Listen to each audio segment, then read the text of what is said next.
YouTuber ভাইরা আমার আজকে অনেক কষ্ট হয়েছে বয়ান করতে। আপনাদের এটার কারণে বারবার এমন করতে হয়েছে আর এমন করতে হয়েছে। এই পরিমাণ আস্তে আস্তে এই পরিমাণ আপনার আমি বলতেছি, আমি বলার সময় কেউ বলবে না, হ্যাঁ বুঝছেন মানে করছেন আপনিও কোরআন আমি সমর্থন করবো না, চুপ সব চুপ থাকবে। এইখানে যে মাইক আছে, আলোচক যিনি আলোচনা করবে উনি শুধু আলোচনা করবেন, অন্যরা শুনবেন, আপনারা কথা বলবেন না, আপনারা শুধু শুনবেন। এই মাইকগুলোর কারণে আমার আলোচনা করতে কষ্ট হয়। আপনাদেরকে বলছি আপনারা সপ্তাহে একটা ভিডিও করলে ডেলি পিছনে দৌড়াচ্ছেন, প্রত্যেকদিন তো ভিডিও করা জরুরি না। সপ্তাহে একটা ভিডিও করবেন, পুরো দেশের মানুষ দেখবে। সহিহ বুখারী 70 নম্বর হাদিসটা দিয়েছেন, আজকে বাংলা হাদিসে দিয়েছেন 70 নম্বর হাদিসের টাকা হয় দেশবাসী বা সপ্তাহে একটা ওয়াজ শুনলেই যথেষ্ট। এই যে এতগুলো দিয়েছেন, এই বারবার এমন করতেছে এমন করতেছে, এতে আমি তো শারীরিকভাবে সমস্যা হয়েছে।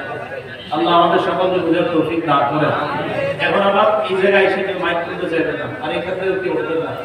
আসসালামু আলাইকুম ওয়া রাহমাতুল্লাহি ওয়া বারাকাতুহু।